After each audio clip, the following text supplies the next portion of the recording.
Shalom, everybody. Welcome back to Insights in the Parsha of the week, Parshat Beha'alotcha. It's a rich Parsha. It's after the 12 days of Sivan where there's no Tachanun. And it's the first Parsha where we start already what's called in Hebrew Balagan. There's problems starting with all types of strife and this and that. But still, the beginning part of the Parsha is still easygoing and nice and just instructions. One of the amazing things in the Parsha, there's many things in the Parsha, but one of the amazing things is the whole topic, the whole thing of Pesach Sheni. Pesach Sheni is a second chance to do the Korban Pesach. What happened was, just so you should a recap, there were Jews in the desert who were carrying the coffins of the 12 tribes, okay? So they were technically Tameh, and because they were impure with death, with corpses, so they weren't pure to do the Korban Pesach on time, to do the Pesach that they did in the desert. The Jews did it a Korban Pesach the year after they left Egypt.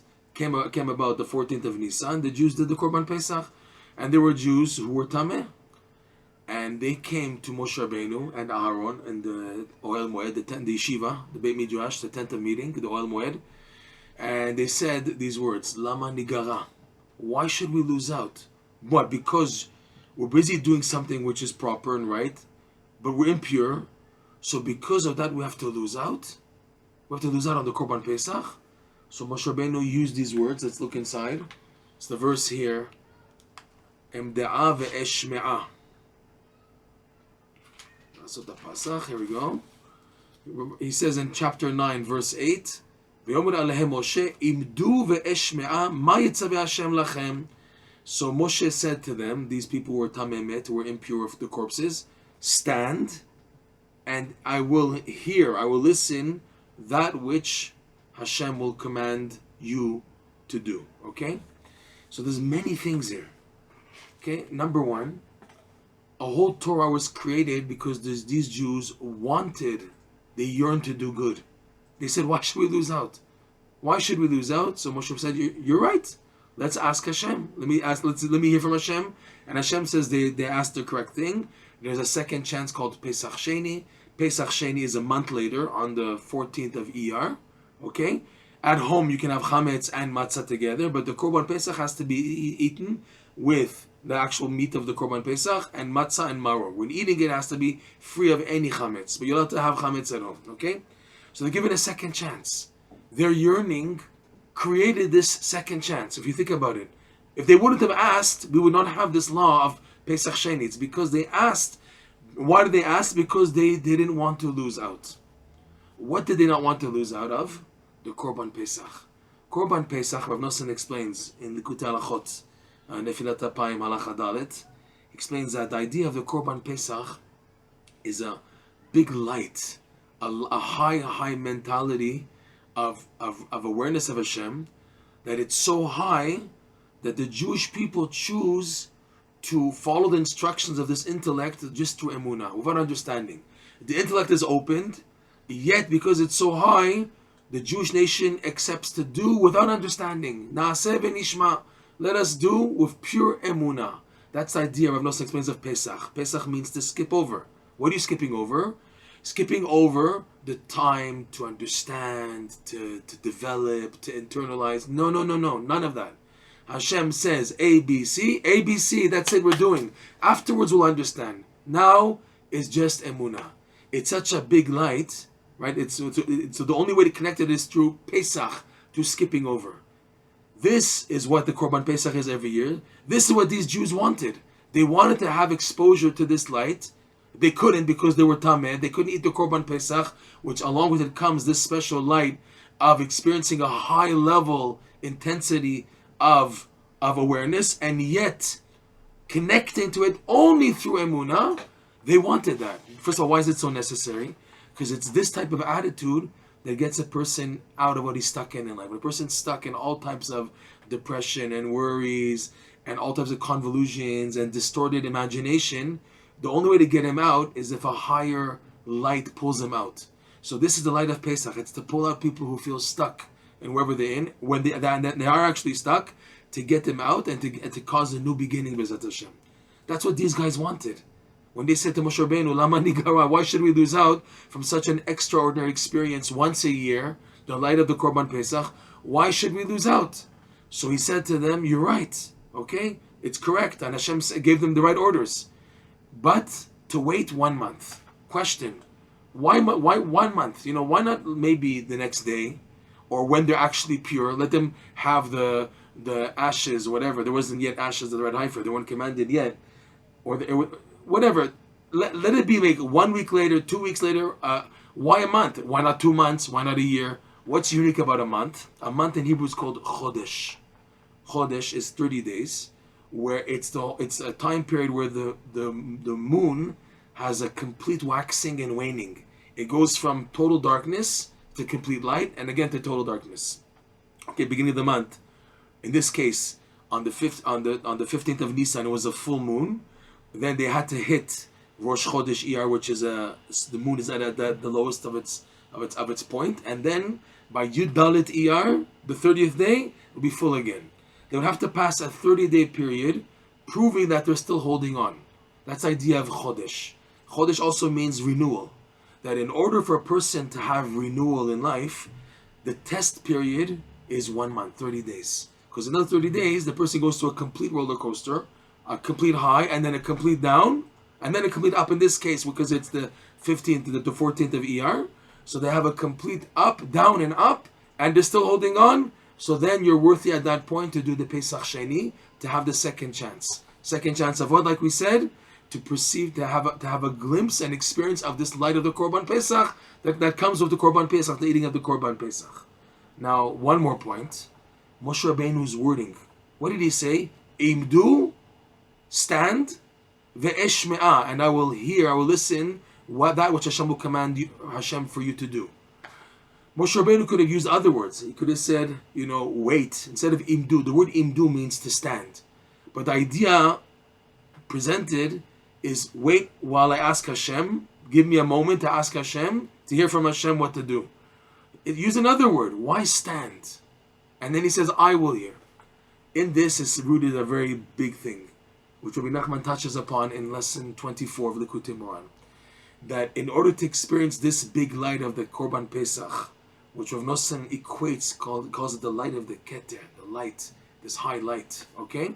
In order to experience this light, you have to know how to stop, to stand. Moshe Rabbeinu was telling them, imdu, stand. In other words, in order for you to have the merit for the Pesach Sheni to come into existence, and in order to have a rectification for you guys to experience it, you have to be able to stand, which means not to go forward.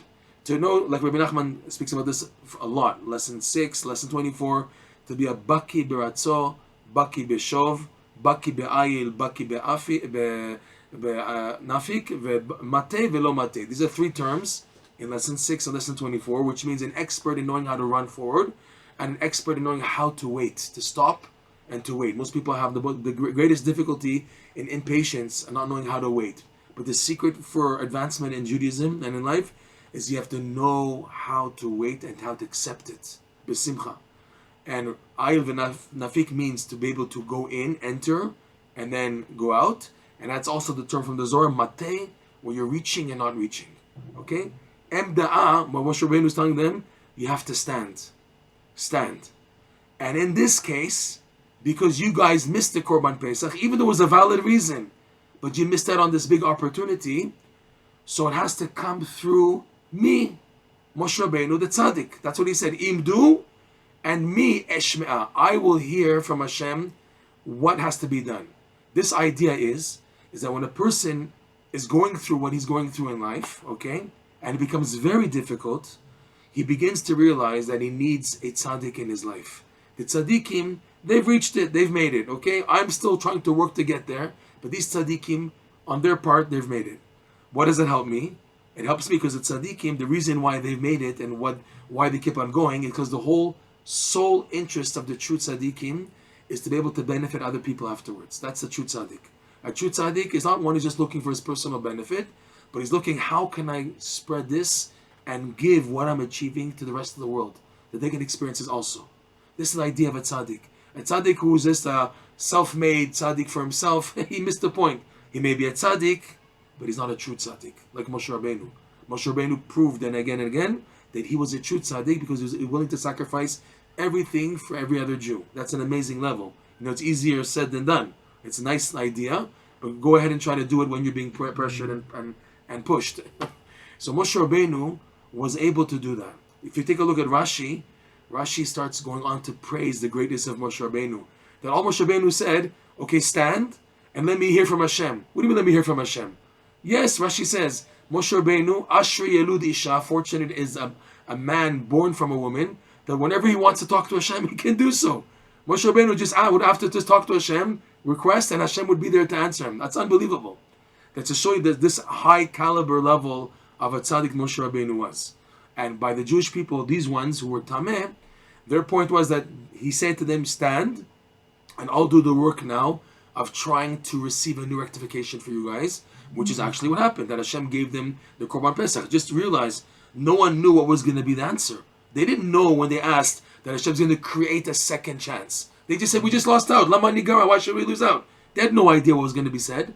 And yet they created, because of their yearning, through Moshe Rabbeinu, Eshme'ah. He said, I'll hear from Hashem, I'll request, thanks to you guys. But with his input, Hashem said, okay, command them to do the Pesach Sheni. Through the power of Moshe Rabbeinu, that he can hear what Hashem wants to be done.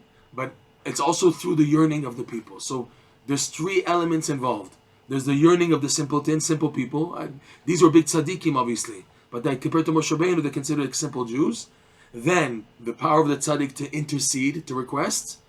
And then Hashem's endless kindness to create a new Torah. To give a person a second chance. To experience this light of the Korban Pesach, which is light that everybody needs. Everybody needs it. Okay? You know, the Korban Pesach, if a person intentionally doesn't do it, he's chayav karet. The punishment for not doing the Korban Pesach at the time of the Beit HaMikdash was karet, excision. Okay, it's so serious. That means every Jew had to make sure to do it. And if he missed it, he had to make sure he had a valid reason why he missed out on it. Like the Torah says, that if he was rechoka, he was too far, he couldn't reach the threshold of the Azara, of the courtyard of the Holy Temple by the time that they closed the doors to do the Korban Pesach the third time. So he missed all three times in the Beit HaMikdash, in the Mishkan, okay? So then he has a second chance. And if he was tameh, he was impure for corpses, so he's given a second chance 30 days later, the 30-day period like we said, to enable and allow him to have hitchatshut, renewal, by proving that he's able to hold on through thick and thin. There will be zoche to not stop pressing Hashem, not stop pursuing in the teachings of the tzaddikim to find a second chance, and again and again and again, because believe it or not, there are endless second chances in the Torah, but it's up to our yearning that we keep on saying, Hashem, why should I lose out? Why? Because I'm born A, B, C, D, with an upside down family, an upside down education, upside down this. Always a person's blaming his past. So he says, Hashem, because I am the way I am, I have to lose out. I can't learn Torah because of that. I can't marry into a good family. I can't this, I can't that. Hashem, lama nigara, why should I lose out in my Yiddishkeit? Because of who I am. So that is what's needed to make that statement in order to push the tzaddikim, like Rav Nosson writes in a beautiful prayer, a prayer that they wrote for the Sfat Omer period, prayer 36. He says, I believe that the tzaddikim have more advice, newer advice that doesn't end. And even if I blemished all the advice given already, I believe that the tzaddikim are so great that they can discover and find a newer advice. Okay, this didn't work. Okay, try this. This didn't work. Try this. But it's up to who? It's up to you to keep on pressing and saying, Hashem, why should I lose out? We should be zoche to learn from the parasha, not to give up, to believe in the power, endless power of the tzaddikim to find more and more advice, and the endless compassion of Hashem to reveal newer advice. Shabbat shalom u'brach.